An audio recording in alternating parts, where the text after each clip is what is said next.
বিভিন্ন দায়িত্বশীল নেতৃবৃন্দের বক্তব্য শুনেছি। এর বাইরে এই শ্রমিক দিবসে আমার বলার মতো তেমন কিছু বাকি নেই। কাজেই তাদের সকলের বক্তব্যই আমার বক্তব্য। আর আমি জেনেছিলাম যে 11:30টার ভিতরে এই সমাবেশ সমাপ্ত হবে, কাজেই আমার বক্তব্যের টাইমও শেষ। এখন জাস্ট খাতায় খাতায় 11:30 বাজে। এখন যদি আয়োজকরা আমাকে 5 মিনিটের বক্তব্যের হায়াত দেয়, তাইলে আমি 5 মিনিট কথা বলতে পারি। আমাকে আগে বলা হয়েছে 11:30টায় শেষ হবে। আমি টাইম মানার পক্ষের মানুষ। ঠিক 11:30 এখন বাজতেছে। আমি কি বলবো? এখন কি এখানে বক্তৃতা শেষ নাকি দুই কথা বলবো? আমি আপনাদের হুকুম পালন করেই দুটি কথা বলবো। আমরা এখানে যা শুনেছি, শ্রমিক এবং কর্মজীবী মানুষ, শুধু শ্রমিক না, শ্রমিকদের বাইরে শ্রমিকের একটা সংজ্ঞা আছে, আবার কর্মজীবীরও আলাদা একটা সংজ্ঞা আছে। এই সকল পর্যায়ের মানুষ বিভিন্ন ক্ষেত্রে তারা নির্যাতিত এবং তাদের ন্যায্য অধিকার থেকে তারা বঞ্চিত। মিল ফ্যাক্টরি ইন্ডাস্ট্রি বিভিন্ন জায়গায় যারা উদ্যোক্তা, তারা বিভিন্নভাবে তাদের সহকর্মী শ্রমিক এবং কর্মচারীদেরকে তারা উপযুক্ত মূল্যায়ন করেন না, তাদের শ্রমের মর্যাদা দেন না, কর্ম পরিবেশ নিশ্চিত করেন না। এটি হচ্ছে বাস্তবতা। আবার আরেকটা বাস্তবতা আছে, তারা যেমন নির্যাতন করেন শ্রমিকদের উপর, আবার তারা নির্যাতিত এবং চাঁদাবাজদের হাতে।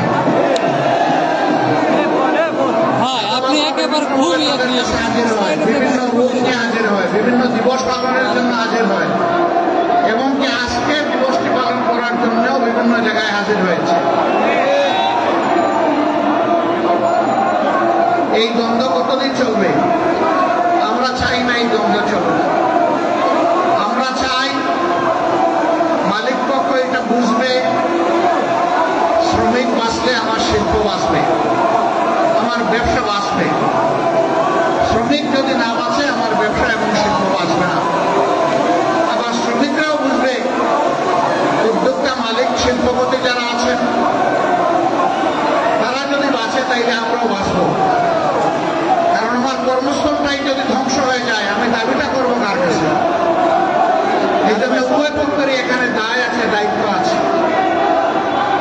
সত্যিকার অর্থে আমরা যদি একটি টেকসই বাংলাদেশ করতে চাই, একটি শান্তির বাংলাদেশ করতে চাই, তাহলে সমাজকে হাতে হাত ধরে পরস্পরকে সম্মান এবং ভালোবাসা দিয়ে এই সমাজকে গড়ে তুলতে হবে। শিল্পের সংরক্ষণের দায়িত্ব কিছু মনে করবে না। উভয় পক্ষ আমরা ক্ষতিগ্রস্ত হব। এই জন্য শ্রমিক কল্যাণ ফেডারেশনের মূল কাজটি হচ্ছে মালিক এবং শ্রমিকের সমন্বয়ে একটি দরদি, একটি পারস্পরিক ভালোবাসা এবং সম্মানের সমাজ গড়ে তোলা। আমরা সেই সমাজটাই দেখতে চাই। বাংলাদেশের কর্ম উপযোগী 70% মানুষ হচ্ছেন তারা কর্মজীবী, তারা শ্রমজীবী। 70% মানুষকে উপেক্ষা করে কোন সমাজ সামনের দিকে এগিয়ে যেতে পারবে না। তবে এই যে কাঙ্ক্ষিত সমাজ আমরা যেটা চাই, যে সকলের সমন্বয়ে, সহযোগিতায়, পারস্পরিক বোঝাপড়ায়, সম্মান এবং ভালোবাসার ভিত্তিতে আমরা একটা টেকসই সমাজ গড়ব, সেই সমাজ আল্লাহর কসম, আল্লাহর আইন ছাড়া কোনো কিছু দিয়েই গড়া সম্ভব নয়। কিন্তু আমাদের বন্ধ হচ্ছে না। শ্রমিকদের কোথাও কোথাও অথবা অধিকাংশ জায়গায় হয়তো 8 ঘন্টার কর্মঘণ্টা আছে, কিন্তু 8 ঘন্টায় তাদের হাতে যে স্যালারি, যে বেতন, যে ভাতা তুলে দেওয়া হয়, এ দিয়ে তার নুন আনতে পান্তাও ঘুরায় না, এইটুকু সারতে পারে না। তাই বাধ্য হয়ে এক জায়গায় করে 8 ঘন্টা কাজ, আরেক জায়গায় গিয়ে করে 8 ঘন্টা কাজ।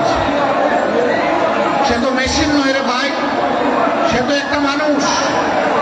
তারও একটা শরীর আমার মতো আছে, তারও কাজের চাপে ক্লান্তি আসে, তারও বিশ্রামের প্রয়োজন হয়, তারও পরিবারকে সময় দিতে হয়, কিন্তু তাদের জীবনটা অনেকটা অমানবিক জীবন। আমরা এই অমানবিক জীবনের অবসান ঘটাতে চাই, এবং এই অমানবিক জীবনের অবসান তখনই ঘটবে যখন সত্যিকারে আমরা সবাই মিলে মানুষকে মানুষ হিসাবে গণ্য করব এবং সম্মান দেব। মিল কারখানা, ফ্যাক্টরি, ইন্ডাস্ট্রিতে বেশিরভাগ জায়গায় ছোট হলেও পুরুষদের জন্য এখন নামাজের ব্যবস্থা রাখা হয়। কিন্তু পুরুষদের পাশাপাশি এখন আমাদের নারীরাও কাজ করেন, মায়েরা, বোনেরা, কন্যারা কাজ করেন। তাদের জন্য ওই ধরনের নামাজের কোনো ব্যবস্থা রাখা হয় না। তারাও তো নামাজ পড়তে চায়। যারা নামাজ পড়তে চায় তাদেরকে আমি মালিক পক্ষের কাছে বিনীত অনুরোধ করব, মেহরবানি করে তাদের ইবাদত পালনের আপনারা অংশীদার হন, এই সম্মানটুকু দেখান, তাদেরকে উপযুক্ত জায়গা তৈরি করে দেন। তারা যেন স্বাচ্ছন্দ্যে সেখানে গিয়ে ওয়াক্তের নামাজটা প্রশান্তির সাথে আদায় করতে পারে। চুপে নয়, করিডোরে নয়, ফাঁকের মধ্যে দাঁড়ায় নয়, বরঞ্চ নামাজের জায়গায় গিয়েই যেন তারা নামাজটা আদায় করতে পারে। সম্মানিত শ্রমজীবী ভাইয়েরা, এখানে একটা বৈষম্য আমরা করেছি, এই জন্য মাপ চাই। অথচ এখনকার স্লোগান হচ্ছে বৈষম্য মুক্ত সমাজ চাই। বৈষম্যটা হলো আমরা স্টেজের উপরে বসা আছি, হোক এটা ট্রাকের উপরে, অসুবিধা নাই, আমরা একটু উঁচুতে, আপনারা সমতলে। আচ্ছা, এটাও মানলাম, হয়তো একে অন্যকে দেখার সুবিধায় এই অ্যারেঞ্জমেন্ট করা হয়েছে, কিন্তু আপনাদের মুখটা সূর্যের দিকে আর আমাদের মুখটা ছায়ার দিকে। কষ্টটা আপনাদের বেশি হচ্ছে, দীর্ঘক্ষণ ধরে আপনারা বসে আছেন। এখানে হয়তো বা একজনের এর বাইরে কিছু করার ছিল না। এই অনিচ্ছাকৃত যে বৈষম্য, আশা করি আল্লাহ তাআলা আমাদেরকে ক্ষমা করবেন, আপনারাও ক্ষমা করে দেবেন। শ্রমিকদের প্রতি আমার একটু ভালোবাসা, অন্যরকম অনুভূতি আছে। আমি বিশ্বাস করি, অন্তর থেকে বিশ্বাস করি, শ্রমিকরা রক্ত পানি করা, ঘাম জড়িয়ে যে অর্থ জোগাড় করে, এটা হালাল। সুতরাং তাদের গায়ের ঘামটা আমার কাছে আতরের মতো। আমি যখন কোথাও কোনো শ্রমিকের সংস্পর্শে যাই, কেউ কেউ তাদেরকে হাত মিলানো থেকে বিরত রাখতে চায়, আমি টান দিয়ে বলি, আসো ভাই, তোমার সাথে একটু বুক মিলাই, কারণ তোমার বুকের ঘামটা আমার জন্য আতর, সুগন্ধি, সৌভাগ্যের কারণ, তোমার রুচি হালাল। আল্লাহর হাবিব বলেছেন, ওই সমস্ত গরিব, দুঃখী, মেহনতি মানুষ সচ্ছল মানুষদের চাইতে 500 বছর আগে আল্লাহর জান্নাতে প্রবেশ করবে। আমি কেন তাদেরকে সম্মান করব না, কেন শ্রদ্ধা করব না, কেন ভালোবাসবো না? অবশ্যই আমাদেরকে ভালোবাসতে হবে। আজকের এই স্টেজটা মাশাআল্লাহ শ্রমিকদের দখলে। আমি তো আছি আপনাদের রুহানি সহকর্মী, কিন্তু একদম জিসমানি সহকর্মী হচ্ছেন সেক্রেটারি জেনারেল জামাতে ইসলামী। তিনি শ্রমিক কল্যাণ ফেডারেশনের কেন্দ্রীয় সভাপতি ছিলেন। এরপরে বসে আছেন আমাদের নায়েবে আমিরদের মধ্যে যিনি বয়সে জ্যেষ্ঠ, জনাব অধ্যাপক মুজিবুর রহমান সাহেব, তিনিও আপনাদের কেন্দ্রীয় সভাপতি ছিলেন। এরপরে আরেক নায়েবে আমির, তিনি বর্তমান কেন্দ্রীয় সভাপতি। একজন মাত্র নায়েবে আমির বাকি আছে, ডক্টর সৈয়দ আব্দুল্লাহ মোহাম্মদ তাহের। আমি ভাবতেছি তাকেও কোনদিন নাম দিয়ে আপনারা কেন্দ্রীয় সভাপতি বানায় নেবেন, আর আমার পালা শেষে ইনশাআল্লাহ। কাজেই শ্রমিকদেরকে আমরা কিভাবে মূল্যায়ন করি, এই বিষয়টা আজকের স্টেজে একটা তার প্রতিচ্ছবি। আলহামদুলিল্লাহ, আমরা আসলে মানুষের মধ্যে কোনো বৈষম্য দেখতে চাই না, এবং মানুষকে তার কর্ম, শ্রম কিংবা শিক্ষা অথবা পেশাগত জীবন দিয়ে আমরা বিবেচনা করতে চাই না। মানুষ আশরাফুল মাখলুকাত, দল ধর্মের ঊর্ধ্বে উঠে আমরা মানুষকে সম্মান জানাতে চাই, এবং এরকমই একটা বাংলাদেশ করতে চাই। সেই বাংলাদেশটা আল্লাহর কোরআনের ভিত্তিতেই সম্ভব, রাসূল মুহাম্মদ সাল্লাল্লাহু আলাইহি সাল্লামের মাদানী শাসন ব্যবস্থার মাধ্যমে সম্ভব। বাংলাদেশ জামাতে ইসলামী এই সম্মান এবং শান্তির শাসন ব্যবস্থা কায়েম করার জন্য লড়াই করে যাচ্ছে। এই লড়াইয়ে আপনারা অংশীদার, গর্বিত অংশীদার। আপামর শ্রমিক জনতাকে এর সাথে সম্পৃক্ত করার এই লড়াই আপনাদেরকে অব্যাহত রাখতে হবে।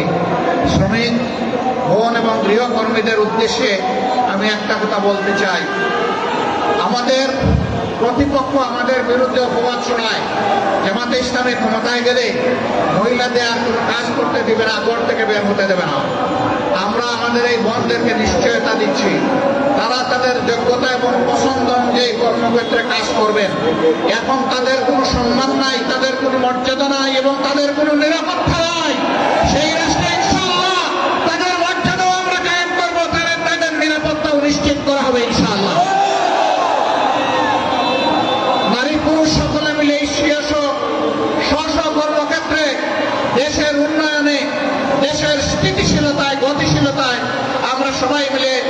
ইনশাআল্লাহ অবদান রাখবো। সেই সাম্যের সোনার বাংলাদেশ গড়ার সংগ্রাম সেই দিনই আমাদের থামবে, যেদিন মানুষের ঘরে ঘরে সুখ, শান্তি এবং মর্যাদা পৌঁছে যাবে। আল্লাহ রাব্বুল আলামিন সেই বাংলাদেশ গড়ার পথে, কোরআনের শাসন কায়েম করার পথে আমাদের সকলকে হাতে হাত মিলিয়ে, কাঁধে কাঁধ মিলিয়ে আমাদেরকে কাজ করার তৌফিক দান করুন। শ্রমিক কল্যাণ ফেডারেশনকে অন্তরের অন্তঃস্থল থেকে আজকের এই বিশাল সমাবেশে দাঁড়িয়ে দুটি কথা বলার সুযোগ করে দেওয়ার জন্য আমি কৃতজ্ঞতা জানিয়ে আপনাদের সকলকে দিনে আর ঘন্টার অধিকার বাস্তবায়নের জন্য সমগ্র লক্ষ্য দিয়েছে, সংগ্রামী জনতা আত্মত্যাগ করেছে। 8 ঘন্টার সমাধিকার অফিসিয়ালি আইনি ঘোষণা এসেছে, কিন্তু আজও পর্যন্ত তা নিশ্চিত করা যায় নয়। আজকে দেশের বিভিন্ন স্থানে শ্রমিক দিবস পালিত হচ্ছে। বিশ্বের 80টি দেশে শ্রমিক দিবস পালিত হচ্ছে। এর মধ্য দিয়ে শ্রমিকদের আন্দোলনের স্বীকৃতি এসেছে। সুতরাং আজকের এই দিনটি শ্রমিকের অধিকার আদায়ের সংগ্রামের স্বীকৃতি এবং মর্যাদার স্বীকৃতির দিবস।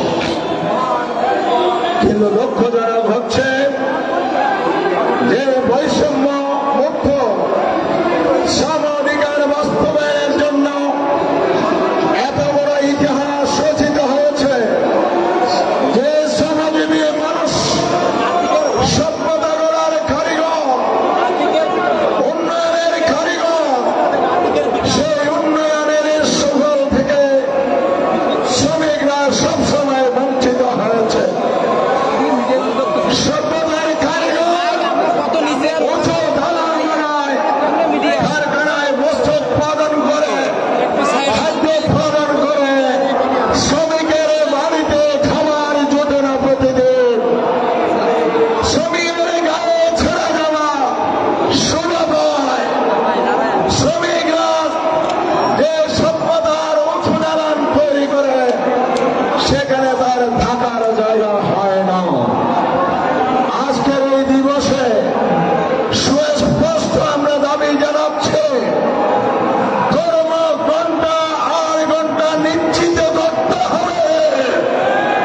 শ্রমিকের মৌলিক অধিকার, অন্ন, বস্ত্র, বাসস্থান, শিক্ষার অধিকার বাস্তবায়ন করতে হবে। কথায় কথায় ছাড়াই চলবে না, চলবে চলবে না। কোন কর্মচারী ছাড়াই করতে হবে। শ্রম আইনে যে নিয়ম দেওয়া আছে তা অনুসরণ করতে হবে। কারখানা প্রতিষ্ঠান পরিদর্শন অধিদপ্তরের ছাড়পত্র দ্বারা কোন শ্রমিকের চাকরিচ্যুত করা যাবে না। সংগ্রামী ভাইরা আমার, প্রধান অতিথি সহ নেতৃবৃন্দ বক্তব্য রাখবেন। আমি কথা বলে শেষ করতে চাই, সরকারিভাবে 25 সালের শ্রমিক দিবসের প্রতিবাদ্য ঘোষণা করা হয়েছে।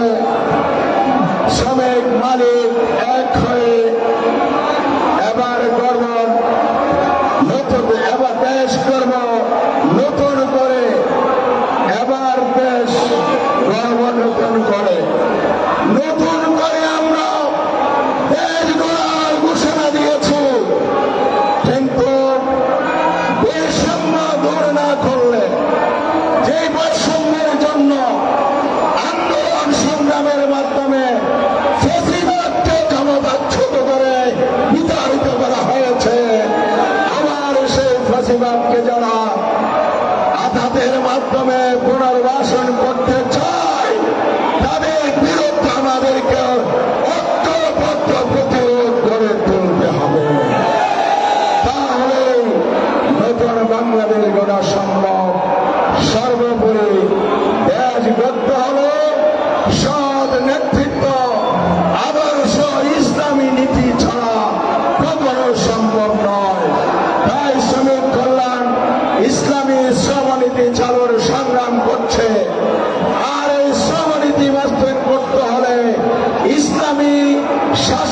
ব্যবস্থা দ্বারা সম্ভব নয়।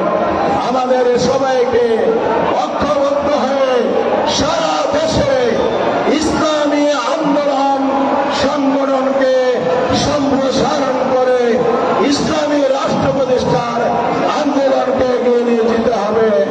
আসুন আজকের এই দিবসে সে ঘোষণা এবং পক্ষের বাস্তবায়নে জীবন বাজি রেখে সর্বোচ্চ ত্যাগ স্বীকার করার প্রতিশ্রুতি নিয়ে এগিয়ে যায়।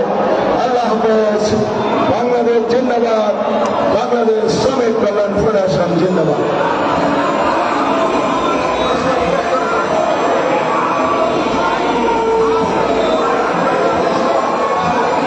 সংগ্রামী সমাজবী ভাই ও বন্ধুগণ, বাংলাদেশ শ্রমিক কল্যাণ ফেডারেশন আয়োজিত আন্তর্জাতিক শ্রমিক দিবসের আজকের এই বিশাল শ্রমিকের সমাবেশে এই পর্যায়ে বক্তব্য রাখবেন আজকের এই শ্রমিকের সমাবেশের অন্যতম বিশেষ অতিথি বাংলাদেশ জামাত ইসলামের সহকারী সেক্রেটারি জেনারেল শ্রমিক কাফেলা বাংলাদেশ ইসলামী ছাত্র শিবিরের সাবেক কেন্দ্রীয় সভাপতি মাওলানা রফিকুল ইসলাম খান।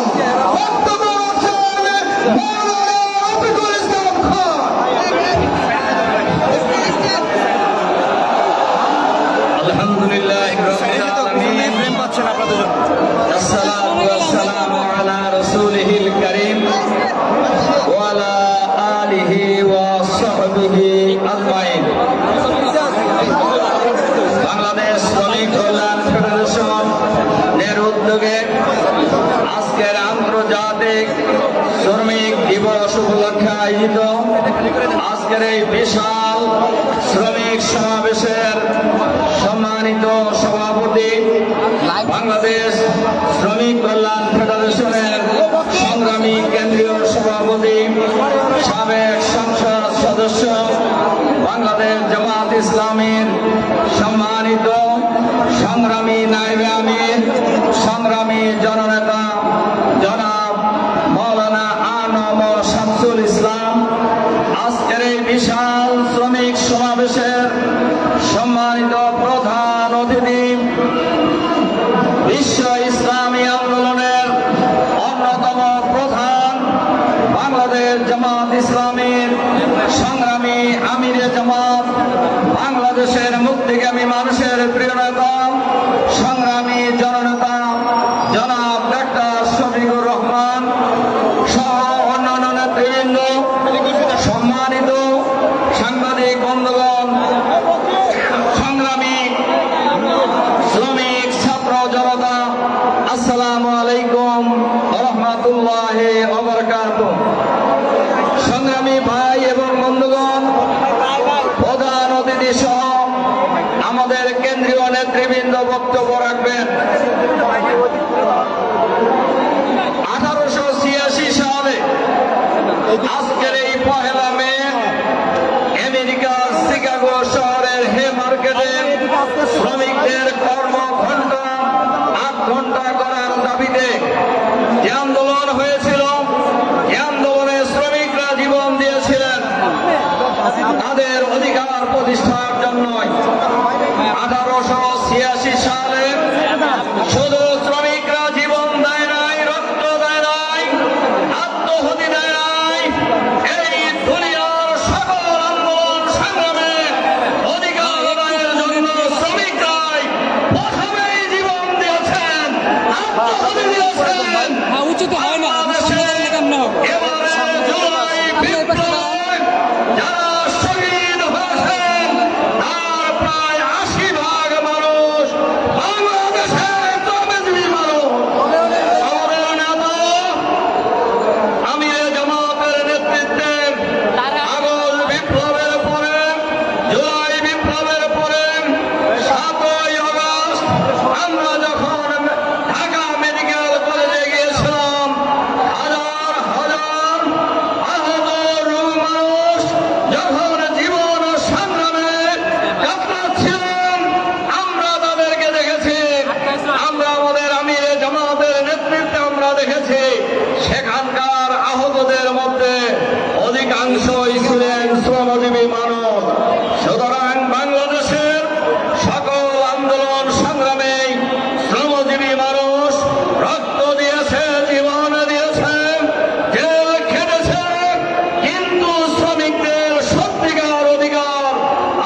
বাংলাদেশে প্রতিষ্ঠিত হয় নাই।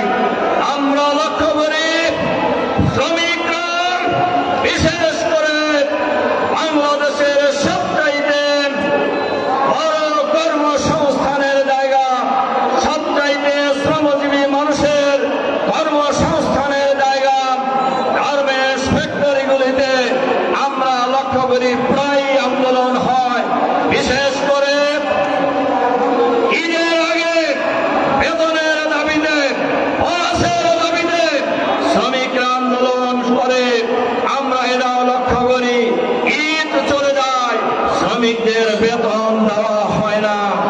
আজকের এই আন্তর্জাতিক শ্রমিক দিবসের এই বিশাল সমাবেশে আমরা আহ্বান জানাতে চাই, বর্তমান শ্রম আইন পরিবর্তন করে শ্রমিক বান্ধব শ্রমিক আইন বাংলাদেশে চালু করতে হবে। আর ইসলামে শ্রমিকের যে অধিকারের কথা বলা হয়েছে, আল্লাহ রসুল সাল্লাল্লাহু আলাইহি সাল্লাম নিজেই বলেছেন, আমি শ্রমিকের বন্ধু, শ্রমিকরা আমার বন্ধু। সুতরাং শ্রমিকের গায়ের ঘাম শুকানোর আগেই তাদের মজুরি দিয়ে দাও। এই নীতির কথা কোনো আদর্শে বলা নাই ইসলাম ছাড়া। সুতরাং শ্রমিকের অধিকার যদি প্রতিষ্ঠা করতে হয়, ইসলামী শ্রম নীতি চালু করতে হবে। আর ইসলামী শ্রম নীতি যদি চালু করতে হয়, ইসলামী কল্যাণ রাষ্ট্র কায়েম করতে হবে। বাংলাদেশের শ্রমিকের অধিকার, মালিকের অধিকার, জনগণের অধিকার, ছাত্রের অধিকার, ছাত্রীর অধিকার, সকল শ্রেণী পেশার মানুষের অধিকার যদি প্রতিষ্ঠিত করতে হয়, ইসলামী কল্যাণ রাষ্ট্র কায়েম ছাড়া সম্ভব নয়। কাজেই আমাদের লড়াই, আমাদের সংগ্রাম বাংলাদেশের সকল শ্রেণী পেশার মানুষকে ঐক্যবদ্ধ করে বাংলাদেশে আগামী দিনে একটি চাঁদাবাদ মুক্ত, সন্ত্রাস মুক্ত, নৈরাজ্য মুক্ত, দুর্নীতি মুক্ত, আধুনিক মানবিক ইসলামী কল্যাণ রাষ্ট্র কায়েমের মধ্য দিয়ে শ্রমিকের অধিকার নিশ্চিত করে আমরা শ্রমিকের মুখে আগামী দিনে হাসি ফোটাবো। শুধু হয় নয়, বাংলাদেশের 18 কোটি মানুষের মুখে আমরা আগামী দিনে হাসি ফোটাবো। এটাই হোক আজকের আন্তর্জাতিক শ্রমিক দিবসের অঙ্গীকার। সেই অঙ্গীকার জানিয়ে আমি আমার বক্তব্যখানি শেষ করছি। আল্লাহ হাফেজ।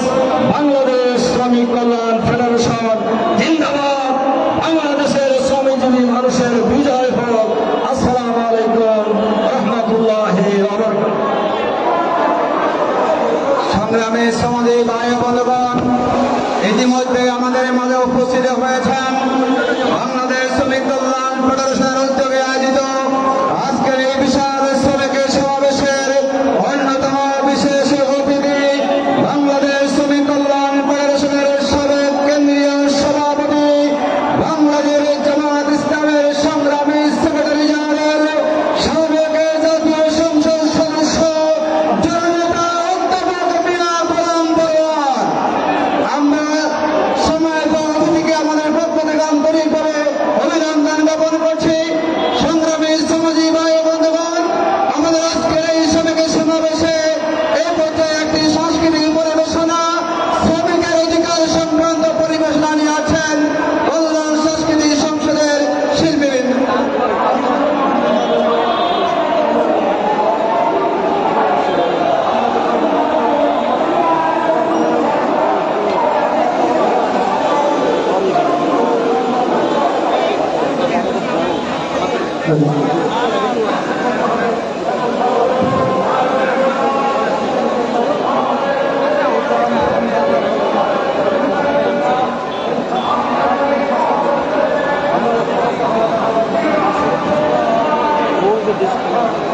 এমন যদি হতো